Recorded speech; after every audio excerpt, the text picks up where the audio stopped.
Corona virus. अब ये नाम काफ़ी पुराना भी हो चुका है, लेकिन इसका नया वर्जन यानी सेकेंड वेव जो और भी ज़्यादा खतरनाक साबित हो रहा है। इसमें केवल 62 दिन के भीतर ही 1,03,558 नए केस दर्ज किए गए, जिसे पीक वैल्यू बताया गया। सेकेंड वेव ने डेथ रेट को रैपिडली बढ़ा दिया है, जिससे हॉस्पिटल्स में ऑक्सीजन सिलेंडर्स की कमी और बेड ना मिल पाने की वजह से लोगों में अफरा तफरी का माहौल बना हुआ है। इसी बीच ऐसे कई रूमर्स ट्रेंडिंग हो रहे हैं जिनका मानना है कि यह कोरोना वायरस नहीं, 5G टेस्टिंग का ही एक नतीजा है। सोशल मीडिया पे वायरल हो रहा है। इस पोस्ट में बताया गया कि 5G टेस्टिंग की वजह से लोगों को सांस लेने में दिक्कत हो रही है, जिससे लोगों की मृत्यु हो रही है। इसलिए अगर 5G टेस्टिंग को रोक दिया जाए तो हालात बेहतर हो जाएंगे। खैर, हमें आपकी राय भी चाहिए। क्या आपको भी लगता है कि 5G ही संक्रमण की असली वजह है, इसलिए सरकार को 5G बैन कर देना चाहिए? वैसे अगर ऐसा कुछ भी है तो इसे हम फैक्ट चेक में देखेंगे। हेलो फ्रेंड्स, मैं हूं गौरव। चलिए शुरू करते हैं फैक्ट चेक।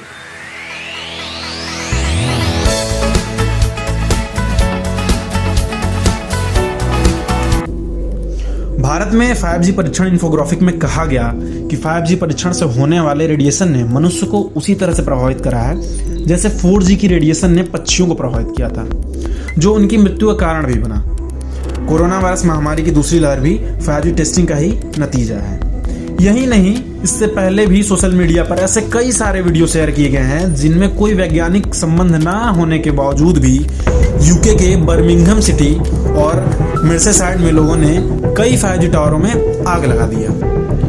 इतनी ही नहीं, इन पोस्ट को फेसबुक, यूट्यूब और इंस्टाग्राम पर सैकड़ों हजारों फॉलोवर वाले वेरीफाइड अकाउंट्स यूजर ने शेयर किया। फैक्ट चेक में हमें मिला कि जिस 5G टेस्टिंग को संक्रमण का कारण बताया जा रहा है, दरअसल वो 5G नेटवर्क की स्पेक्ट्रम टेस्टिंग है, जिसमें फ्रीक्वेंसी रेंज के आधार पर वेव बैंड को लो बैंड, मिड बैंड और हाई बैंड में बांटा गया है। और 5G technology high frequency band पर आधारित है, जिसे मिलीमीटर वेव बैंड भी कहते हैं। जहां 4G नेटवर्क की फ्रीक्वेंसी बैंड 3 गीगाहर्ट्ज से 6 गीगाहर्ट्ज तक की बैंडविड्थ के अंदर होती थी, वहीं 5G नेटवर्क को 30 गीगाहर्ट्ज से 300 गीगाहर्ट्ज बैंडविड्थ तक के लिए प्रयोग में लाया जाएगा। इसके डिसएडवांटेज की बात करें तो मिलीमीटर वेव बैंड की network range mid band network range से काफी कम है। That's why 5G signals are not capable of traveling large distance. Millimetre wave band में हाई फ्रीक्वेंसी की वजह से नेटवर्क रेंज कम हो जाएगी एंड नेटवर्क को ट्रांसमिट करने के लिए नंबर ऑफ टावर को बढ़ाना होगा, जिससे ट्रांसमिशन इजीली हो जाएगा।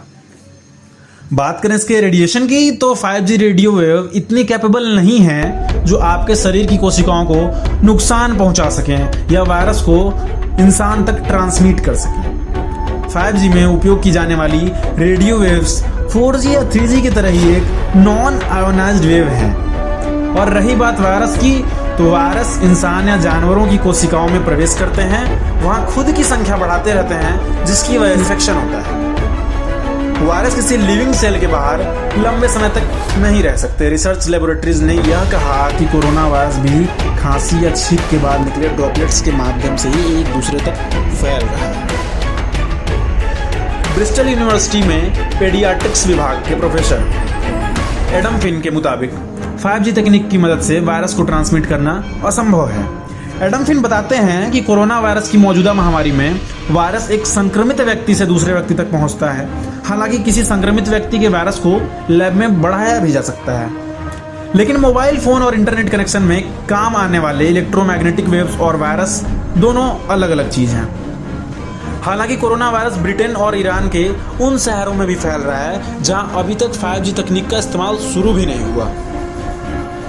COI के चीफ डॉक्टर SP कोचर ने कोविड-19 के प्रसार के साथ 5G तकनीक को जोड़ने वाले अफवाह के खिलाफ लोगों को आगाह करते हुए बताया, हम स्पष्ट करना चाहेंगे कि ये अफवाहें बिल्कुल झूठी हैं। दुनिया के कई देशों ने पहले से ही 5G नेटवर्क को रोल आउट कर दिया है और लोग इन सेवाओं का सुरक्षित रूप से उपयोग कर रहे हैं। यहाँ तक कि विश्व स्वास्थ्य संगठन WHO ने स्पष्ट किया कि 5G तकनीक और कोविड-19 के बीच कोई संबंध नहीं है। वहीं यूनिसेफ ने भी दावा किया कि 5G को लेकर गलत सूचना फैलाई जा रही है और 5G मोबाइल इंटरनेट से ना ही वायरस फैला है और ना इसके कारण किसी की जान जा रही है। फैक्ट चेक करने के बाद हमें पता चला कि 5G को कोरोना के कारण बताने वाले सारे रूमर्स फेक हैं। 5G टेस्टिंग और कोरोना संक्रमण का कोई प्रूवन रिलेशन नहीं है। उम्मीद करते हैं कि 5G टेस्टिंग और कोरोना संक्रमण को लेकर आपके भी सारे डाउट अब क्लियर हो गए होंगे। फिलहाल 5G की टेस्टिंग सरकार द्वारा निर्देशित शहरों में हो रही है, लेकिन अगर हमें कोरोना से खुद को बचाए रखना है तो प्रोटोकॉल्स को स्ट्रिक्टली हमें ही फॉलो करना होगा। इसके लिए गवर्नमेंट या प्रशासन इंडिविजुअली हमारे लिए कुछ नहीं कर सकती हैं। हमने प्रशासन से इस बात को कहा। फिर क्या हुआ? क्या करते हो चूतियापन का? अरे योगी जी आप इसके अलावा हमारे पास चारा क्या है? मजा आया और मैं ये जो मजा है हिंदुस्तान के हर व्यक्ति को देना चाहता हूं।